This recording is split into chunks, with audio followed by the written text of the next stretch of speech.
Bollywood scripts present करते हैं movie 12 fail.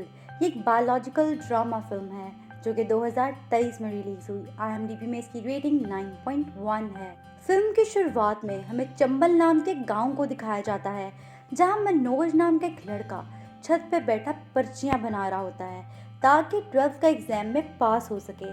तभी इनके घर पर डाकिया आता है। वो मनोज के बाप से कहता है, तुम्हें क्या लगा वो लोग तुम्हें माफ कर देंगे और ऐसे ही छोड़ देंगे? उन्होंने तुम्हें सस्पेंड कर दिया है। लेकिन मनोज का बाप नोटिस लेने से इनकार कर देता है। उधर मनोज की दादी डाके के हाथ पकड़ लेती है और कमलेश यानी मनोज के भाई से कहती है कि बंदूक निकाल, मैं देखती हूँ कि कौन मेरे बेटे को सस्पेंड करेगा। तब हमें फ्लैशबैक में दिखाया जाता है कि जहाँ मनोज का बाप काम करता था वहाँ उन्होंने रिश्वत लेने वाले काम से मना कर दिया था और इसी बात को लेकर उसकी और उसके बॉस के दरमियान लड़ाई हो गई थी, जिस वजह से मनोज के बाप ने अपने मालिक को चप्पल से मार दिया था।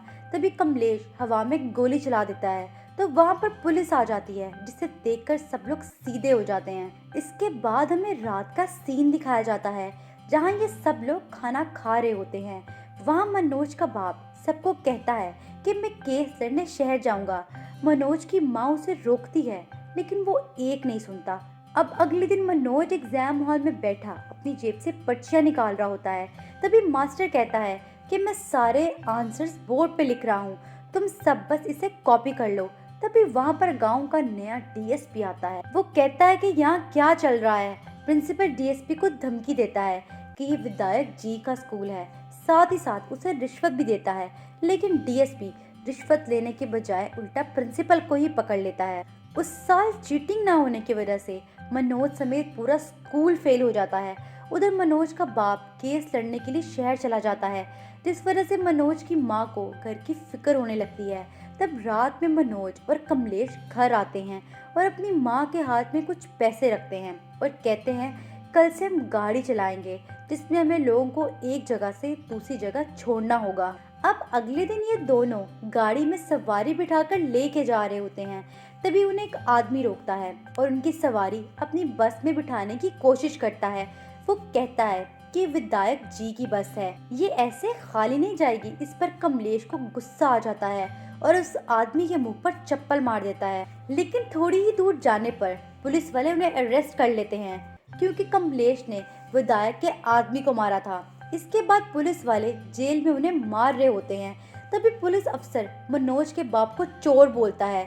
ये सुनकर मनोज गुस्से में आकर पुलिस अफसर को जान से मारने की धमकी देता है, जिस पर पुलिस वाला उसे जेल से बाहर निकाल देता है और कहता है कि या तो आज तू मुझे मार दे वरना मैं तेरे भाई को नहीं छोड़ूंगा। इसके बाद मनोज सीधा DSP के घर जाता है क्योंकि वो जानता था कि DSP एक अच्छा इंसान है। DSP मनोज की सारी बात सुनता है और फौरन उसके साथ पुलिस स्टेशन पहुंचता है और मनोज और उसके भाई कमलेश को रिहा कर देता है और पुलिस वालों की अच्छी खासी क्लास लेता है। इसके बाद हमें दिखाया जाता है जब DSP अपने घर वापस जा रहा होता है तो रास्ते में इन्हें पैदल चलता हुआ देखकर इन्हें लिफ्ट देता है। रास्ते में मनोज DSP से कहता है कि सर मुझे बिल्कुल आपकी तरह ही बनना है। DSP कहता है कि इसके लिए तुम्हें तो चीटिंग छोड़नी होगी। फिर वो दोनों अपने घर चले जाते हैं। इसके बाद हमें एक साल बाद का सीन दिखाया जाता है जहां DSP का कहीं और ट्रांसफर हो जाता है और सभी बच्चे एग्जाम हॉल में दबाकर चीटिंग कर रहे होते हैं। लेकिन मनोज चीटिंग नहीं करता क्योंकि उसके दिमाग में DSP की बात घूम रही होती है कि चीटिंग छोड़नी होगी। अब 12th पास करने के बाद मनोज 3 साल दिल लगा कर मेहनत करता है क्योंकि वो ठान चुका था कि वो हर हाल में DSP बनकर रहेगा। फिर जिस दिन मनोज ने BA पास किया तो उस दिन उसकी दादी ने उसे अपने पास बुलाया और अपने पेंशन के पैसे देकर बोला अब तू जा और DSP बनकर ही वापस आना। इसके बाद हमें दिखाया जाता है कि मनोज अगले ही दिन ग्वालियर जाने के लिए निकल जाता है, लेकिन थोड़ी ही दूर जाने पर उसे नींद आ जाती है और जब उसकी आंख खुलती है तो उसे पता चलता है कि उसका सारा सामान चोरी हो गया है। अब ना तो उसके पास वापस जाने के पैसे थे और ना ही कोचिंग के। उधर मनोज जब कोचिंग के लिए भटक रहा होता है तो उसे पता चलता है कि सरकार ने DSP की भर्तियों पर बैन कर दिया है क्योंकि सरकार के पास इन लोगों को देने के लिए पैसे नहीं हैं। ये सुनकर मनोज पूरी तरह टूट जाता है और एक ढाबे के बाहर 2 दिन तक भूखा बैठा रहता है। लेकिन जब उससे भूख बर्दाश्त नहीं होती तो वो ढाबे के मालिक से कहता है कि साहब मुझे खाना खिला दो, बदले में कोई भी काम करवा लो। ढाबे का मालिक अच्छा होता है, वो मनोज को फ्री में ही खाना खिला देता है। जाते हुए जब मनोज ढाबे वाले को अपनी कहानी सुना रहा होता है तो वहाँ बैठा सुंदर नाम का एक आदमी भी उसकी बातें सुन रहा होता है। वो कहता है कि भाई मेरा भी डीएसपी एग्जाम कैंसिल हो गया है, मैं अपने घर जा रहा हूँ, तुम भी अपने घर चले जाओ। तभी सुंदर को उसके बाप की कॉल आती है। वो कहता है कि तुम दिल्ली चले जाओ और यूपीएससी की तैयारी करो। सुंदर मनोज को कहता है कि मैं तो दिल्ली जा रहा हूँ यूपीएससी की तैयारी करने। मनोज कहता है कि ये क्या होता है, तो सुंदर हंसकर बोलता है कि तुझे यूपीएससी का नहीं पता, इसमें आईपीएस बनते हैं, ये डीएसपी से भी बड़ी पोस्ट होती है। अब मनोज कहता है कि मुझे भी आईपीएस बनना है। ये सुनकर सुंदर को उस पर तरस आ जाता है और वो उसे अपने साथ दिल्ली ले आता है। इसके बाद हमें दिल्ली के मुखर्जी नगर का सीन दिखाया जाता है, जहाँ लोगों का हजूम देखकर मनोज डर जाता है। मनोज सुंदर से कहता है कि इतने लोगों में क्या हम आईपीएस क्लियर भी कर पाएंगे। इस पर एक चाय वाला उन्हें कहता है कि आप लोग गोरी भैया से जाके मिलो। वो चाय वाला उन दोनों को गोरी भैया के पास ले जाता है, जहाँ पहले से ही लोगों की भीड़ जमा थी। वो दोनों भी उनसे यूपीएससी के बारे में पूछते हैं और आखिर में मनोज कहता है कि आप मेरी कोई नौकरी लगवा सकते हैं ताकि मैं अपनी आगे की पढ़ाई पूरी कर सकूं। वो उसकी नौकरी एक लाइब्रेरी में लगवा देते हैं, जहाँ उसे साफ सफाई का काम करना होता है। इसके कुछ दिन बाद ही गोरी भैया का रिजल्ट आता है, जहाँ उनका यूपीएससी क्लियर नहीं होता और ये होता भी उनका आखिरी अटेम्प्ट है। ये देखकर सब बहुत नाउम्मीद हो जाते हैं और सुंदर अपनी पार्टी बदल लेता है, क्योंकि उसी साल एक इंग्लिश मीडियम के बच्चे ने टॉप किया था। लेकिन मनोज गोरी भैया के साथ ही रहता है।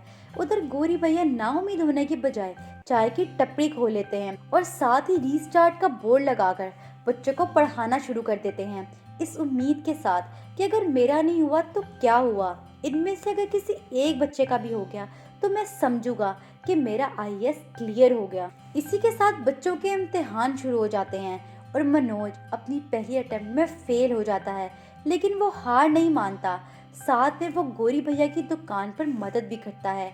ऐसे ही एक दिन चाय देते देते वो इंग्लिश मीडियम के बच्चों के ग्रुप में पहुंचता है, जहां वो सुंदर के सर दीप मोहन से मिलता है, जो कि अब आईपीएस बन चुका था। और वो मनोज से कहता है कि अगर तुम्हें कभी भी मेरी जरूरत पड़े तो मुझसे मदद मांग लेना। इसके बाद मनोज 1 साल बाद दोबारा एग्जाम देता है, उसका प्रीलिम्स पास हो जाता है। अब वो मेंस की तैयारी करने के लिए एक कोचिंग सेंटर जाता है। ज़्यादा फी होने की वजह से मनोज उनसे कहता है कि आप मुझे इसी इंस्टीट्यूट में नौकरी दे दें। तो वो लेडी उससे कुछ पैसे लेकर उसे अंदर भेज देती है और अपने दूसरे क्लाइंट, जिसका नाम श्रद्धा होता है, उनके साथ मसरूफ हो जाती है। अंदर जब मनोज दीवार पर तस्वीरें लगा रहा होता है तो कहता है कि मैडम मैं इस इंसान को जानता हूँ, इसने यहाँ से कोचिंग नहीं ली है। तभी वो लेडी अंदर आकर उसे कहती है तुम्हारा दिमाग खराब है, हमने इसे पैसे दिए हैं, इसे पब्लिसिटी कहते हैं। ये कहते ही वो वहाँ से बाहर आ जाती है, लेकिन वो क्लाइंट उससे पूछताछ करने लग जाती है। तो मनोज कहता है कि इस लड़के ने यहाँ से नहीं पढ़ा हुआ, इन्होंने अपना नाम चमकाने के लिए उसकी तस्वीर लगाई है। मनोज और वो क्लाइंट वहाँ से चले जाते हैं। जाते हुए मनोज ने कहता है कि अगर आपको किसी भी चीज़ की जरूरत पड़े तो मैं यहाँ पास की लाइब्रेरी में ही पढ़ता हूँ।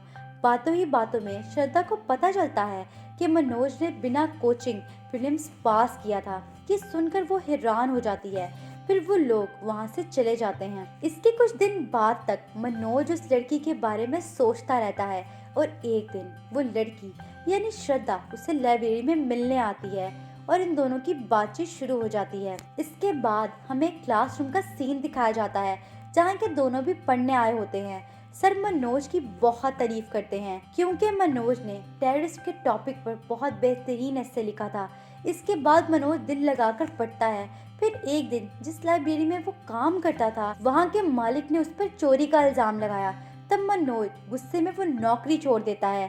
नौकरी ना होने की वजह से वो क्लास में जाना भी छोड़ देता है। फिर एक दिन सुंदर मनोज से मिलने जाता है और वो देखता है कि मनोज आटे की चक्की पर काम करता है, जो किसी नर्क से कम नहीं थी। फिर सुंदर उसे श्रद्धा से मिलने को कहता है, लेकिन वो ये कहकर मना कर देता है कि अब मैं मेंस क्लियर करने के बाद ही उससे मिलूंगा। इसके बाद हमें एग्जाम हॉल का सीन दिखाया जाता है, जहाँ मनोज मेंस का एग्जाम देता है, लेकिन उसे पता चलता है कि वो गलत सवाल का आंसर देकर आया है, यानी कि इस साल भी वो फेल हो जाएगा। मनोज कुछ अरसा सोचता है, फिर वो श्रद्धा से मिलने मसूरी जाता है, जहाँ उसे श्रद्धा नहीं मिलती, लेकिन वो फोन पे अपने प्यार का इजहार करता है। श्रद्धा उसे कहती है कि अपनी पढ़ाई पर फोकस करो, अभी हमारे पास इन सब चीजों का वक्त नहीं है। ये सुनकर वो बहुत दुखी हो जाता है और सीधा अपने गांव चला जाता है, जहां जाकर उसे पता चलता है कि उसकी दादी मर गई है और उसका बाप अभी तक कोर्ट कचहरी के चक्कर काट रहा है। लेकिन उसकी माँ उसे कहती है कि तू यहाँ की फिक्र ना कर, तेरी दादी चाहती थी कि तू एक बड़ा अफसर बन और अब तू बड़ा अफसर बनकर ही वापस आना। इसके बाद मनोज वापस दिल्ली चला जाता है, जहाँ दिन रात मेहनत करता है। इसके कुछ दिन बाद ही मनोज का बाप उससे मिलने आता है और कहता है कि वापस घर चल, लेकिन वो कहता है कि मैं आईपीएस ऑफिसर बनकर ही वापस लौटूंगा। जिसके बाद मनोज दीपकृति सर की क्लासेस ज्वाइन कर लेता है, जहाँ उसे श्रद्धा मिलती है। वो उसे उस दिन के लिए सॉरी बोलती है, लेकिन मनोज कहता है कि कोई बात नहीं, मुझे बस अपने मेंस पर फोकस करना है, और ये कहकर वो वहाँ से चला जाता है। इसके बाद श्रद्धा कई महीनों तक मनोज से नहीं मिल पाती और कुछ दिनों बाद ही प्रीलिम्स का रिजल्ट भी आ जाता है, जहाँ हमें दिखाया जाता है कि सुंदर इस दफा भी फेल हो गया था और मनोज का प्रीलिम्स क्लियर हो गया था। ये बात बताने के लिए श्रद्धा मनोज के पास जाती है और उसका ये हाल देखकर वो उसे कहती है कि तुम ये सब काम छोड़ दो, लेकिन मनोज उसकी बात नहीं मानता और वहाँ से चली जाती है। इसके कुछ दिन बाद ही मनोज मेंस के एग्जाम देता है, लेकिन इस दफा भी वो फेल हो जाता है। इसके बाद हमें दिखाया जाता है कि मनोज और श्रद्धा गौरी भैया की दुकान पर बैठे होते हैं, जहाँ सुंदर आकर श्रद्धा को खूब बातें सुनाता है कि अगर तुम इसे डिस्ट्रैक्ट ना करती तो आज इसका मेंस क्लियर होता। ये सुनकर श्रद्धा रोते हुए वहाँ से जाने लगती है। तब मनोज उसे रोकता है तो श्रद्धा उसे कहती है कि तुमने मुझे कहा था कि अगर मैं तुम्हें आई लव यू कह दूं तो तुम दुनिया पलट दोगे, तो जाओ बदलो अपनी दुनिया। ये सुनते ही मनोज आईपीएस ऑफिसर दीप मोहन के घर जाता है और उन्हें याद दिलाता है कि आपने कहा था कि अगर मुझे कभी भी मदद की जरूरत हो तो मैं आपके पास आ जाऊं। उन्हें बताता है कि मेरा मेंस क्लियर ही नहीं हो पाता, तो वो उसे राइटिंग स्किल पर काम करने को कहते हैं। वहाँ से वापस आने पर जब मनोज गौरी भैया की दुकान पर काम कर रहा होता है तो वो उसे कहते हैं कि तेरे बस में कुछ नहीं है, अगर तू ऐसे ही करता रहेगा तेरा एग्जाम कभी भी क्लियर नहीं होगा। वो कहता है कि काम तो करना ही होगा। वो उसे कहते हैं कि आज से तू मेरे रूम में शिफ्ट होगा और तू कोई भी काम नहीं करेगा और सिर्फ पढ़ेगा। मनोज उनकी बात मान लेता है और दिल लगा कर पढ़ने लग जाता है। कुछ दिनों बाद श्रद्धा पुराने नोट्स लेकर मनोज के पास आती है और कहती है कि मैं मेंस के एग्जाम देने मसूरी जा रही हूँ। फिर ये दोनों गले मिलते हैं और फिर वो वहाँ से चली जाती है। इसके बाद हमें दिखाया जाता है कि श्रद्धा के जाने के कुछ दिनों बाद ही गौरी भैया मनोज को श्रद्धा के पास होने की खबर सुनाते हैं। ये सुनकर वो बहुत खुश होता है। जिसके कुछ दिन बाद मनोज भी अपने मेन एग्जाम देता है और वो उसमें पास हो जाता है, लेकिन सुंदर इस तरह भी फेल हो जाता है और वो ये बात अपने बाप को बताता है। तभी मनोज उसके पास आता है और श्रद्धा से बात करने के लिए उसका फोन मांगता है। तब सुंदर गुस्से में उसे कहता है कि साले तुझे यहाँ तक मैं लेके आया हूँ, लेकिन तुझे घंटा फर्क नहीं पड़ता चाहे मैं फेल हूँ या पास। इस पर मनोज उसे कहता है कि ये सारी बातें तू अपने बाप से कहे, ये मुझसे ना कर, और ये कहकर वो वहाँ से चला जाता है। रात में श्रद्धा मनोज को कॉल करके बताती है कि अब मैं यही मसूरी रहूंगी, क्योंकि मेरे बाबा के जहन में किसी ने हम दोनों के बारे में गलत बातें भर दी हैं। तभी मनोज को सुंदर पर शक होता है और वो उसे कॉल करता है तो उसे पता चलता है कि सुंदर तो जेल में है। वो जाकर उसे जेल से छुड़ाता है और उसका फोन चेक करने लगता है। तो सुंदर उसे कहता है कि भाई मुझे माफ कर दे, मुझसे गलती हो गई है। लेकिन मनोज उससे लड़कर वहाँ से चला जाता है। इसके बाद हमें दिखाया जाता है कि मेंस क्लियर होने के बाद इंटरव्यू का दिन आता है। गौरी भैया मनोज को टाई पहना रहे होते हैं, तभी श्रद्धा वहाँ आ जाती है और उसे बताती है कि वो डिप्टी कलेक्टर बन गई है। ये सुनकर मनोज बहुत खुश होता है और वो दोनों सुंदर से मिलने जाते हैं। मनोज सुंदर का शुक्रिया अदा करते हुए कहता है कि अगर तू ना होता तो मैं यहाँ तक कभी नहीं पहुँच सकता था। फिर सुंदर भी श्रद्धा से माफी मांगता है और इन लोगों में दोबारा सुलह हो जाती है। इसके बाद हमें दिखाया जाता है कि मनोज इंटरव्यू देने जाता है, जहाँ उससे पूछा जाता है कि तुम 12th में फेल कैसे हुए। मनोज बताता है कि उस साल हमारे गांव में चीटिंग नहीं हुई थी, क्योंकि वहां पर एक नए डीएसपी सर आए थे, जिसकी वजह से सारा स्कूल फेल हो गया था। फिर वो मनोज को बाहर भेज देते हैं और थोड़ी देर बाद वापस बुला कर पूछते हैं अगर तुम आईपीएस ना बने तो क्या करोगे।